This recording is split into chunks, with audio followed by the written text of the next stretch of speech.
Capítulo 11. Brouwer deitou-se na cama naquela noite ainda pensando no gambito da rainha e nos comentários de Max sobre suas mulheres bonitas e homens cansados. Seus sentimentos atribulados sobre Nietzsche diminuíram. De algum modo, a conversa com Max ajudara. Talvez durante todos aqueles anos tivesse subestimado Max. Mathilde, de volta do quarto dos filhos, subiu na cama, aproximou dele e sussurrou: "Boa noite, Joseph." Fingiu estar adormecido. Pum, pum, pum. Batidas na porta da frente. Brouwer consultou o relógio.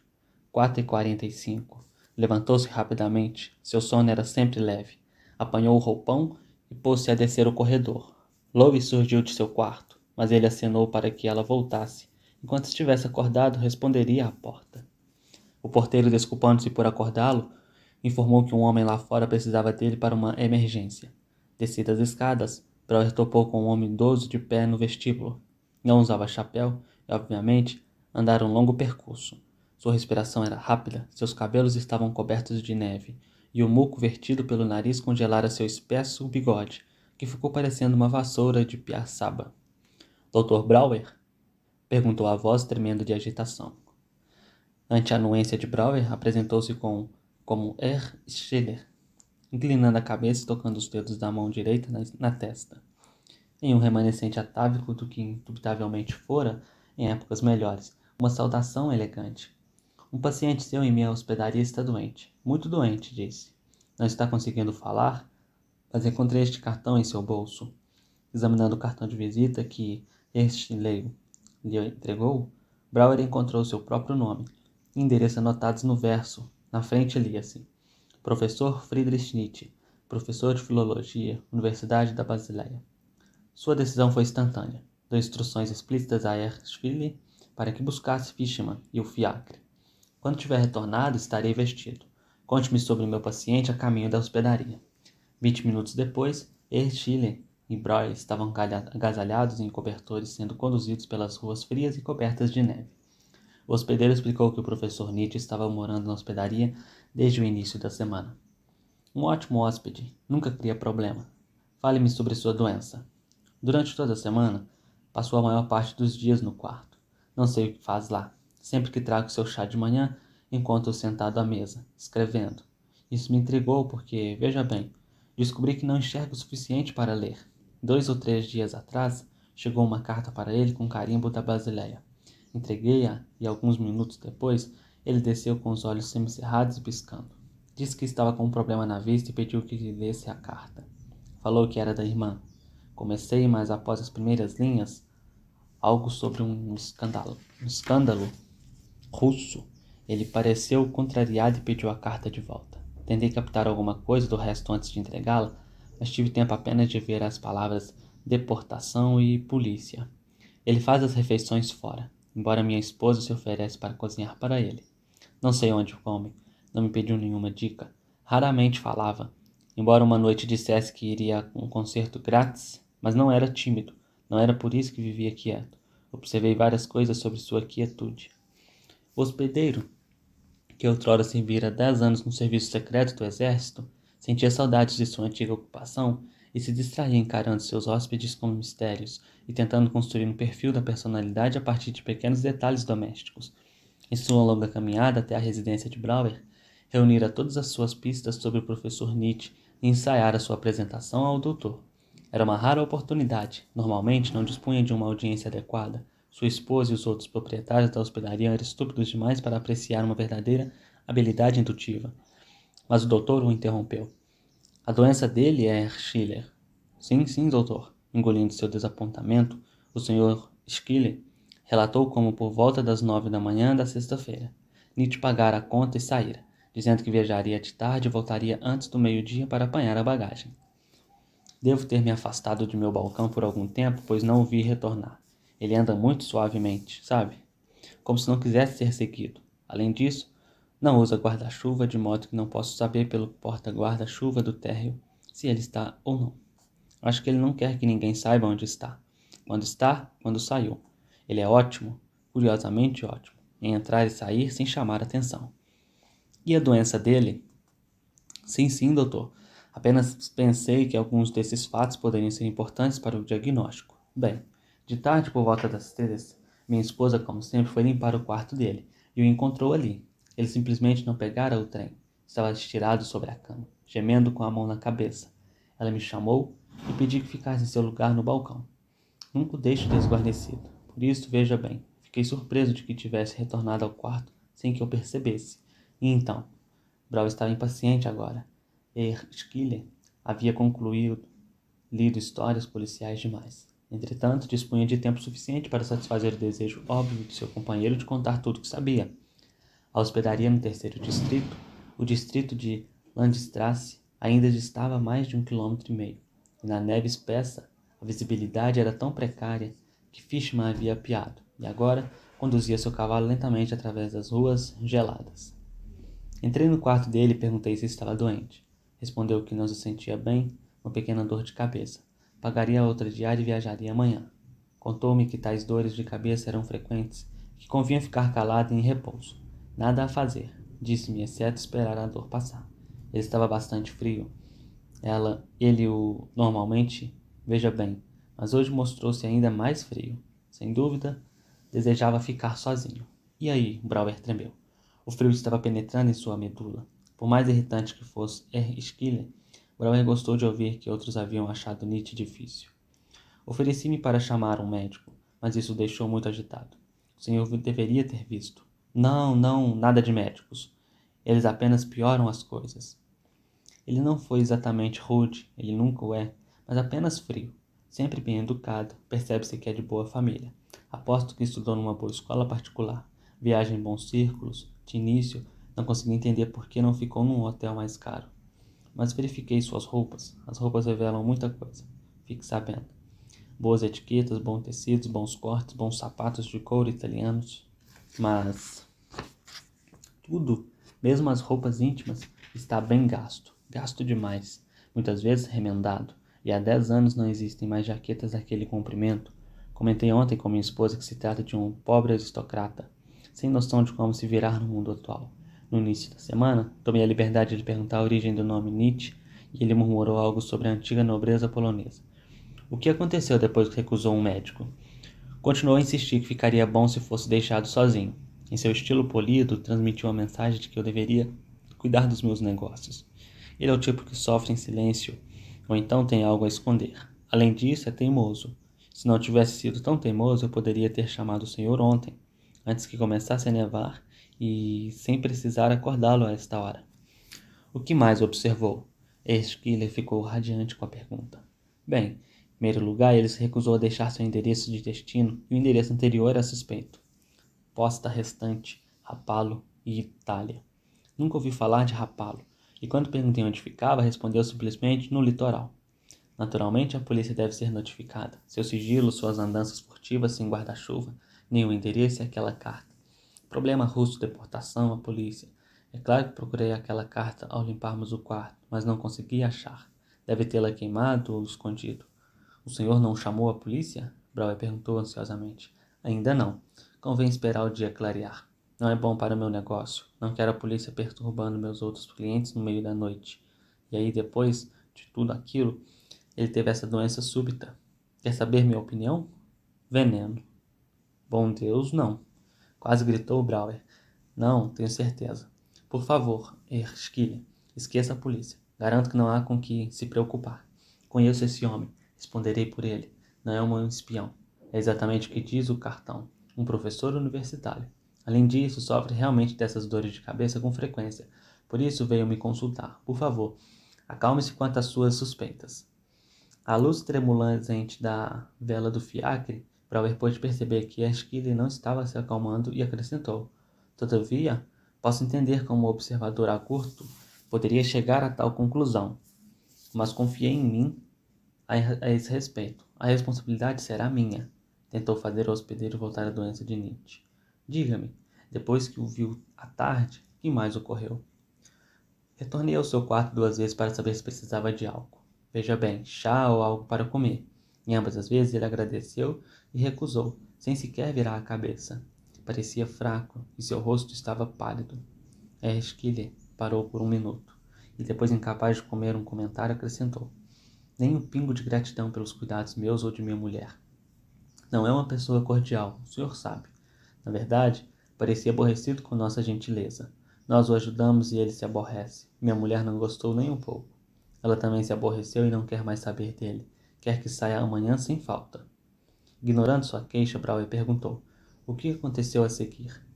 A próxima vez em que vi foi pelas 3 da madrugada. O Sr. Spitz, o hóspede do quarto ao lado, foi acordado pelo barulho de pancadas nos móveis. Segundo disse, seguido de gemidos e até gritos. Não obtendo respostas ao bater na porta e constatando que estava trancada, Spitz me acordou. Uma alma tímida, e não parou de se desculpar por me acordar, mas fez a coisa certa. Eu disse para ele imediatamente. O professor havia trancado a porta. Tive que arrombar a fechadura e seria obrigado a cobrar dele uma nova. Ao entrar, dei com ele inconsciente, gemendo e deitado de cuecas sobre o próprio colchão.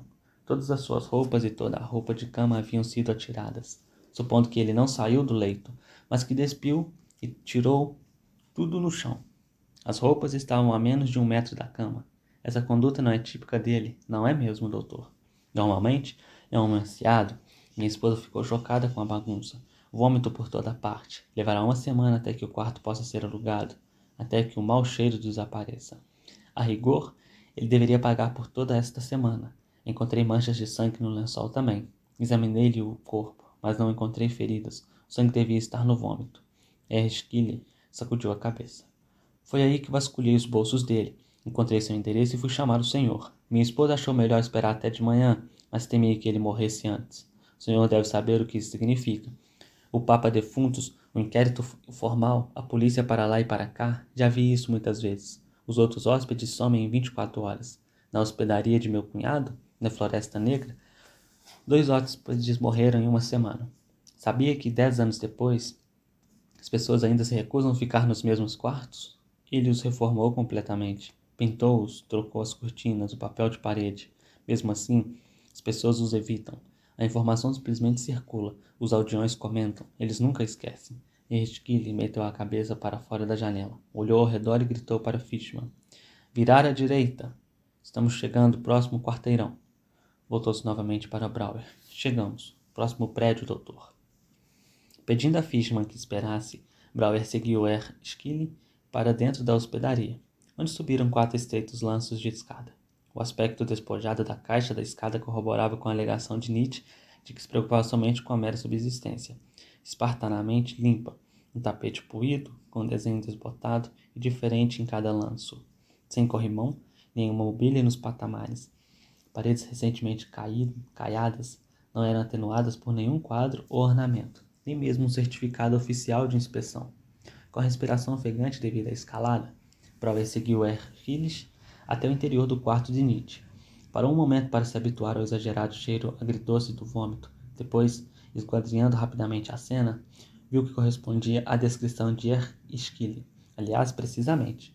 O hospedeiro, além de ser um ótimo observador, deixara tudo intocado para não atrapalhar alguma pista preciosa. Sobre uma pequena cama num canto do quarto, jazia Nietzsche, apenas de cuecas, profundamente adormecido, talvez em coma. Certamente ele não se mexeu em resposta ao som da entrada deles no quarto. Brouwer autorizou o Sr. Skilly a recolher as roupas espalhadas de Nietzsche e a roupa de cama encharcada de vômito e manchada de sangue. Uma vez recolhidas, o brutal despojamento do quarto se revelou. Ele não diferia de uma cela, pensou Brouwer. Ao longo de uma parede, uma frágil mesa de madeira sobre a qual repousavam somente um lampião e um jarro de água pela metade. Uma cadeira de madeira aprumada diante da mesa, e debaixo desta a mala e a pasta de Nietzsche, ambas envolvidas por uma leve corrente fechada com cadeado. Sobre a cama, abria-se uma pequena e encardida janela com cortinas ordinárias listradas de um amarelo desbotado, a única concessão, a estética do quarto. Brouwer pediu para ficar a sós com o paciente. Sua curiosidade sendo mais forte que a fadiga, Erskine protestou, mas depois aqueceu quando Brouwer lhe lembrou suas obrigações para com os outros hóspedes. Para se descumprir de suas tarefas como hospedeiro, teria que assegurar algum sono. Uma vez sozinho, Brouwer aumentou a luz de casa e vistoriou a cena mais detidamente. A bacia de ágate no chão, ao lado da cama, continha até a metade de um vômito verde claro amatizado de sangue. O colchão e o rosto e peito de Nietzsche reluziam com vômito ressecando. Sem dúvida, passara muito mal ou ficara estuporado demais para alcançar a bacia. Ao lado desta estava um copo d'água pela metade e uma pequena garrafa quase cheia de grandes pastilhas ovais. Brouwer inspecionou e depois provou uma pastilha, mais provavelmente hidrato de cloral. Isso explicaria seu estupor, mas não tinha certeza, pois não sabia quando Nietzsche ingeria as pastilhas. Tivera tempo de absorvê-las na corrente sanguínea antes de vomitar o conteúdo do estômago? Calculando o número de pastilhas que faltavam na jarra, Brouwer concluiu rapidamente que, ainda que Nietzsche tivesse tomado todas elas naquela tarde e seu estômago absorvido todo o cloral, teria consumido uma dose perigosa, mas não letal. Se tivesse sido maior, Brouwer sabia que pouco poderia lhe fazer. A lavagem gástrica seria inócua, pois Nietzsche estava agora de estômago vazio e estuporado, provavelmente nauseado demais para ingerir qualquer estimulante que lhe fosse ministrado. Nietzsche parecia um moribundo, o rosto sombrio, os olhos afundados com todo o corpo frio, pálido e com a pele arrepiada. Sua respiração estava ofegante. As pulsações dispararam para 156 por minuto. Nietzsche estava tremendo, mas quando Brouwer tentou cobri-lo com um dos lençóis deixados pela senhora Schilling, gemeu e o afastou com um pontapé. Provavelmente hiperestesia extrema, pensou Brouwer. Tudo lhe é doloroso. O mesmo, o mero toque de um lençol. Professor Nietzsche, chamou. Nenhuma resposta. Tampouco Nietzsche se mexeu quando em tom mais alto chamou. Friedrich. Depois, Fritz. Nietzsche se esquivou ante o som e esquivou-se novamente quando Brouwer tentou levantar-lhe as pálpebras.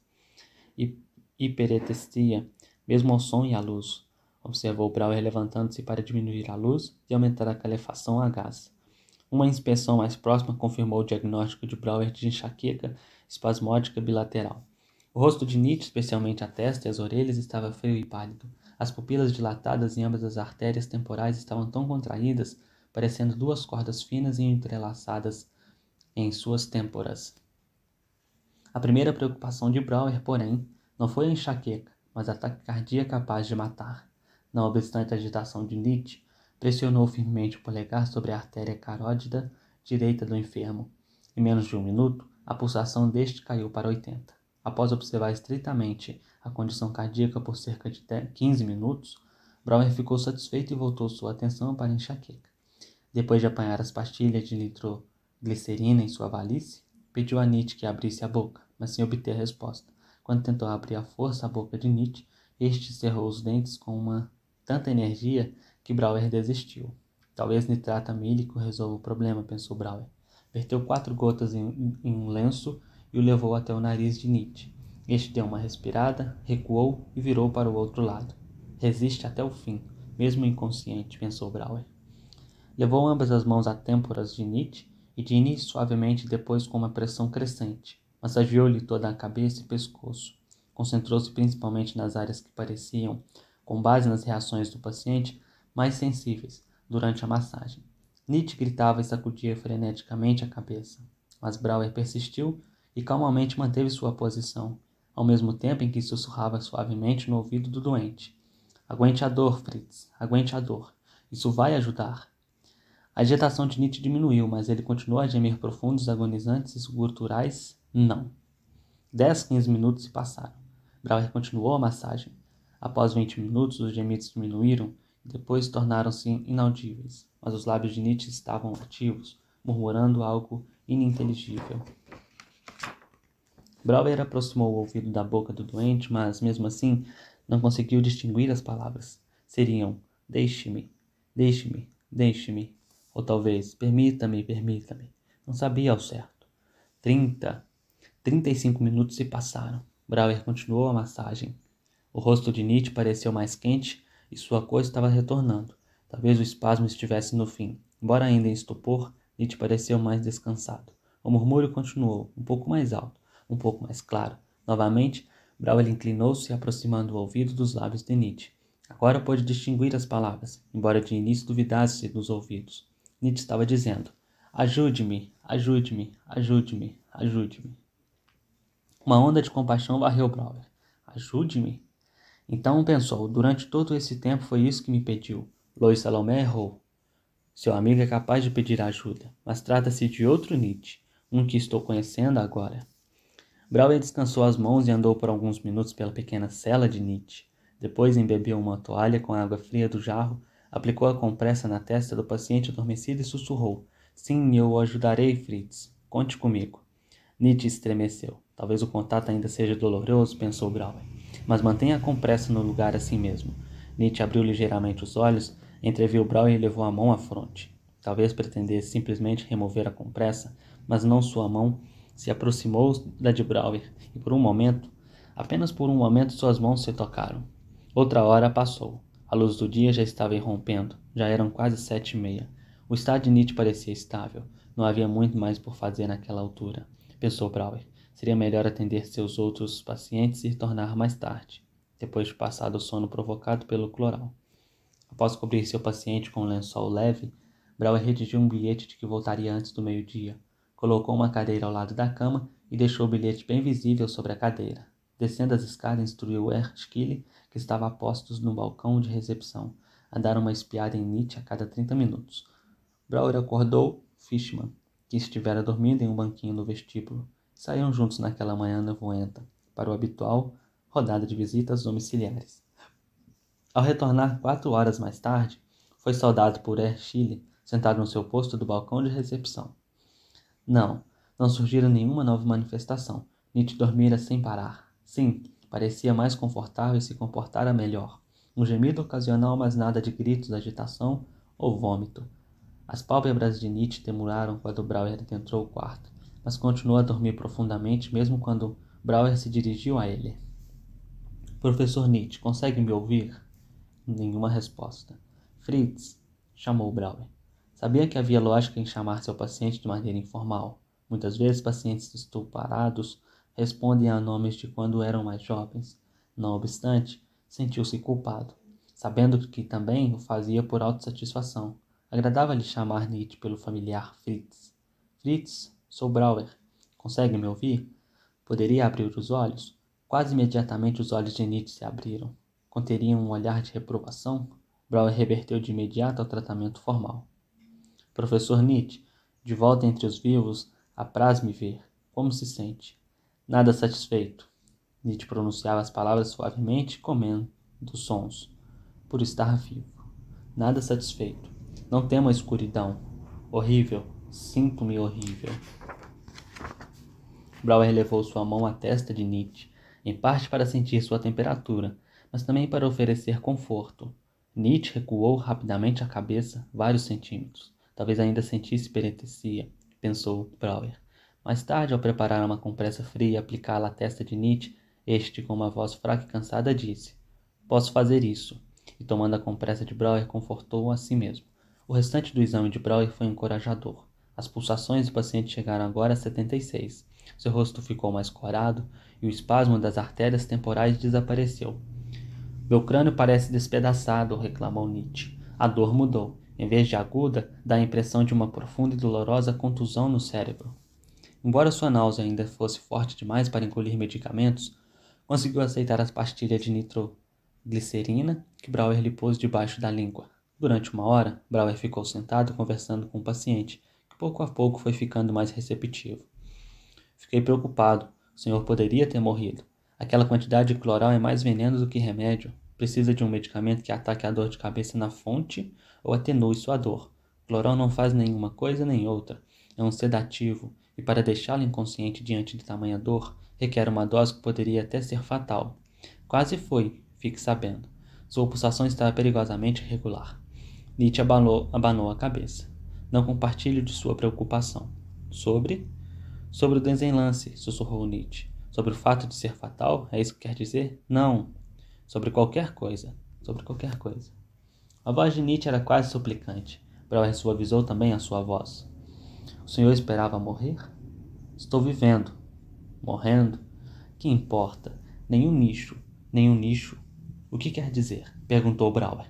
Que não há nenhum nicho ou lugar para o senhor? Que ninguém sentirá sua falta? Que ninguém se importará?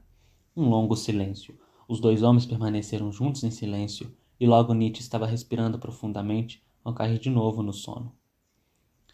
Brauer observou por mais alguns minutos e depois deixou um bilhete na cadeira informando que voltaria no fim da tarde ou início da noite. Novamente, Instruiu Schiller a verificar várias vezes o paciente, mas sem se preocupar em oferecer comida.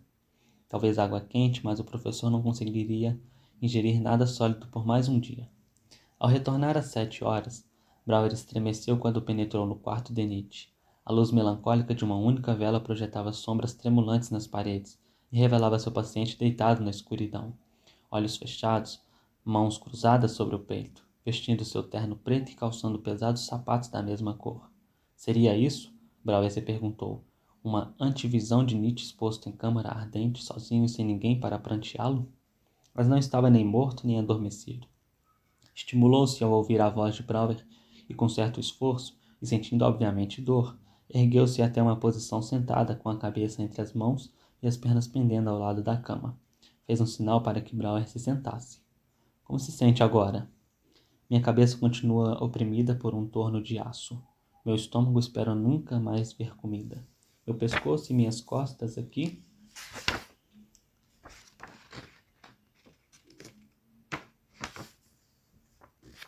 Nietzsche apontou a parte superior do pescoço e as margens superiores de suas omoplatas. Estão terrivelmente sensíveis. Afora isso, porém, sinto-me horrível.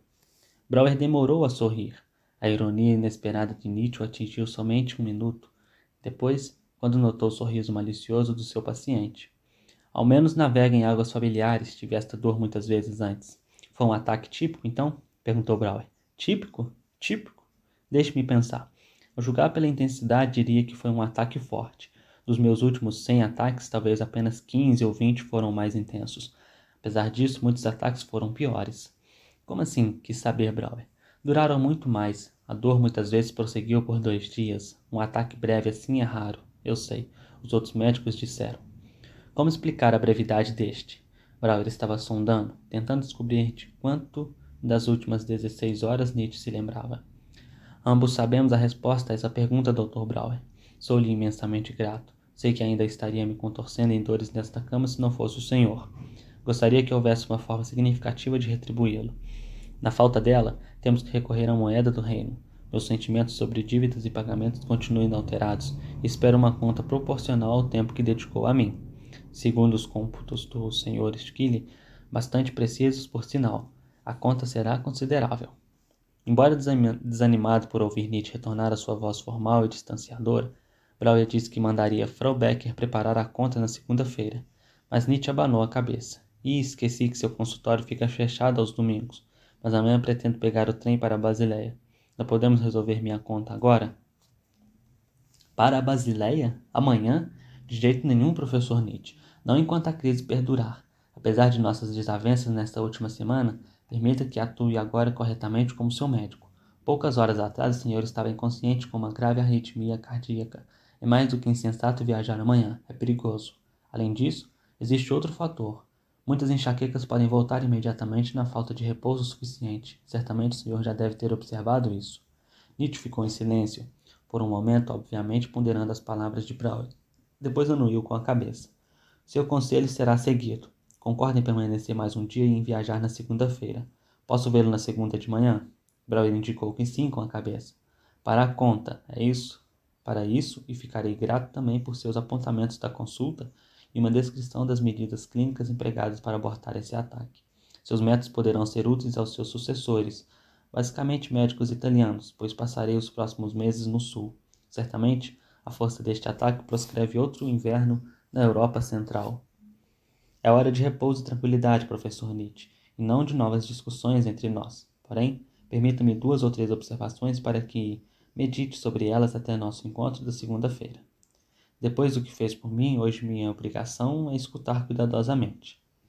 Brouwer ponderou as palavras. Sabia que essa seria sua última chance. Se falhasse agora, Nietzsche embarcaria no trem para Basileia na segunda-feira à tarde. Rapidamente, lembrou a si mesmo que não repetisse nenhum dos erros anteriores em relação a Nietzsche. Fique calmo, disse a si próprio. Não tente se mostrar mais esperto. Respeite a esperteza dele. Não discuta. Você perderá ainda que vença. Além disso, aquele outro Nietzsche, o que deseja morrer mas pede ajuda, o que prometeu ajudar, aquele Nietzsche não está aqui agora. Não tente falar com ele. Professor Nietzsche, deixe-me começar frisando a gravidade de seu estado ontem à noite. Sua pulsação estava gravemente irregular e poderia decair em qualquer momento. Não sei a causa, preciso de tempo para estudá-la, mas não foi a enxaqueca, nem creio que tenha sido a superdose de cloral. Jamais vi o cloral produzir esse efeito antes. Este é o primeiro fato sobre o qual gostaria de chamar a atenção. O segundo é o cloral. A quantidade que ingeriu poderia ter sido fatal. É possível que o vômito da enxaqueca tenha salvado sua vida. Na qualidade de seu médico, tenho que estar preocupado com sua conduta autodestrutiva. Dr. Brauer, perdoe-me. Nietzsche falou com a cabeça entre as mãos e os olhos fechados. Resolvi ouvi-lo até o fim sem interromper, mas infelizmente minha mente está alerta demais para reter pensamentos. Por isso, prefiro falar enquanto as ideias estão frescas. Fui um imprudente quanto ao cloral e deveria ter previsto as consequências com base em experiências semelhantes anteriores. Pretendia tomar uma só pastilha de cloral. Ela realmente atenua a dor cortante.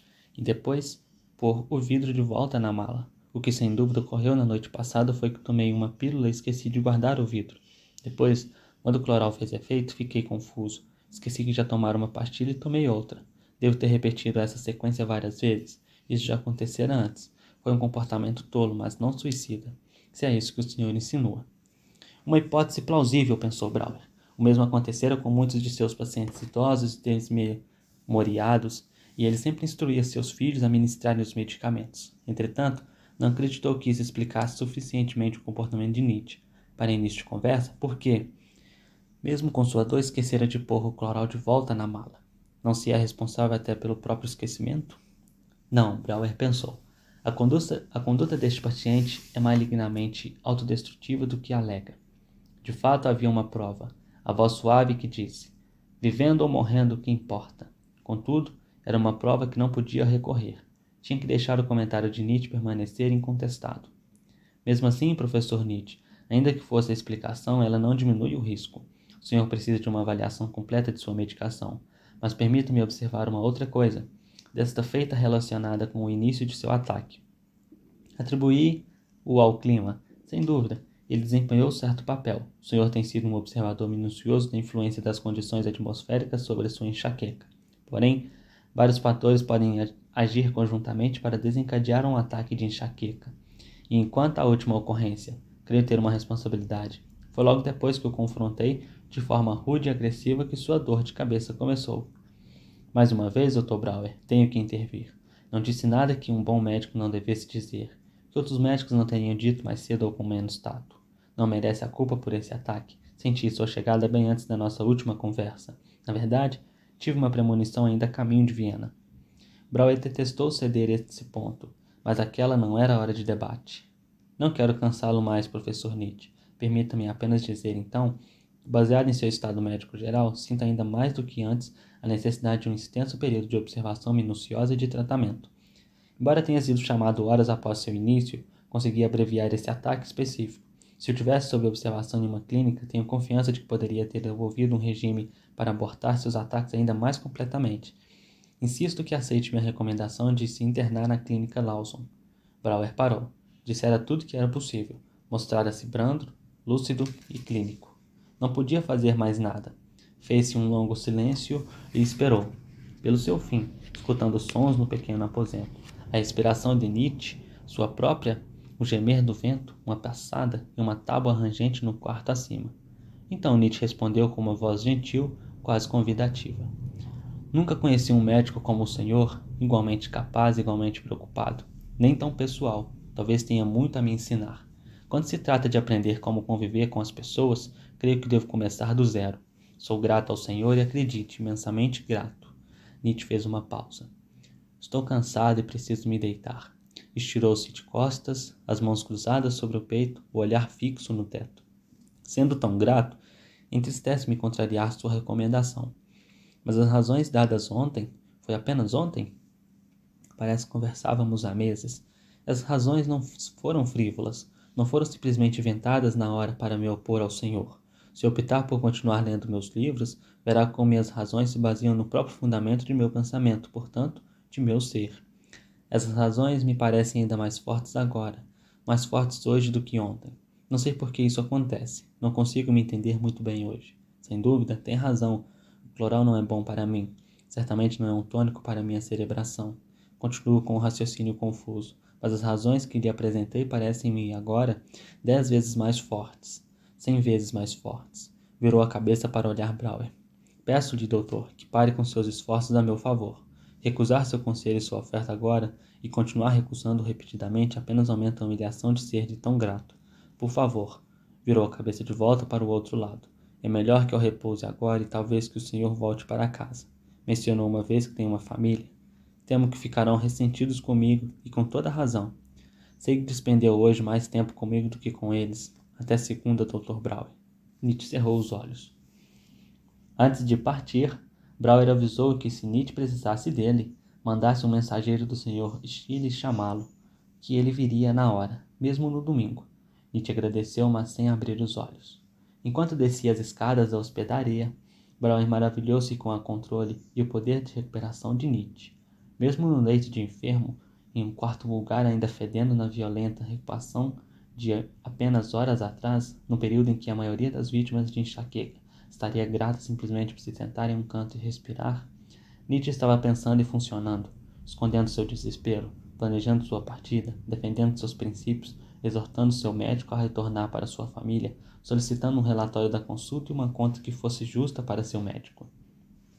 Ao chegar no fiacre que o esperava, Brown resolveu que uma hora de caminhada até a casa haveria sua cabeça. Dispensou Fishman, dando-lhe um florim de ouro para uma sopa quente. Esperar naquele frio era um trabalho duro. Partiu pelas ruas cobertas de neve. Nietzsche partiria para Basileia na segunda-feira, ele sabia. Por que isso importava tanto? Por mais que refletisse a respeito, parecia além da compreensão. Sabia apenas que Nietzsche importava para ele, que era atraído por ele de certo modo sobrenatural. Talvez, pensou, eu vejo em Nietzsche algo de mim. Mas o quê? Diferimos em todos os aspectos fundamentais na formação, na cultura, no projeto de vida. Invejarei sua vida? O que há de invejável naquela existência fria e solitária? Certamente, pensou Brower, meus sentimentos em relação a Nietzsche nada têm a ver com culpa. Como médico, cumpri integralmente meu dever. Não posso me censurar a respeito. Frau Becker e Max tinham razão. Que outro médico teria dedicado qualquer fração de seu tempo a um paciente tão arrogante, áspero e exasperante? E vaidoso, com que naturalidade disserem passante, e não em jactancia vazia, mas plenamente convencido. Ser o melhor conferencista da história da Basileia, ou que talvez as pessoas tivessem a coragem, ousassem ler seus livros no ano 2000. Entretanto, nada disso ofendeu Brower. Talvez Nietzsche estivesse certo. Sem dúvida, seu discurso e sua prosa eram convincentes e seus pensamentos poderosamente luminosos, mesmo seus pensamentos errados. Quaisquer que fossem as razões, Brower não objetou ao fato de Nietzsche portar tanto. Comparada com as fantasias invasoras e saqueadoras de Berta, sua preocupação com Nietzsche se afigurava benigna, até benevolente de fato. Brower teve uma premonição de que seu encontro com aquela figura bizarra pudesse contribuir para sua própria redenção. Brower continuou andando. O outro homem alojado, escondido em Nietzsche, aquele homem que suplicava por ajuda, onde estaria agora? Aquele homem que tocou minha mão, Brower ficou repetindo mentalmente. Como poderia atingi-lo? Tem que haver uma maneira, mas ele está decidido a deixar Viena na segunda-feira. Não há como detê-lo? Tem de haver uma maneira. Desistiu, parou de pensar. Suas pernas assumiram o controle e continuou andando em direção a um lar quente e bem iluminado. Em direção às suas crianças e à amável e mal-amada Matilde. Concentrou-se apenas em inspirar o ar frigidíssimo, em aquecê-lo no recôndito dos pulmões e depois em libertá-lo em nuvens de vapor. Escutou o vento, seus passos, o romper da frágil crosta da neve gelada sob os pés. De chofre, acorrelhou uma maneira, a única maneira. Seu passo se acelerou por todo o caminho para casa, esmigalhou a neve e a cada passada salmodiava de si para si. Sei de uma maneira,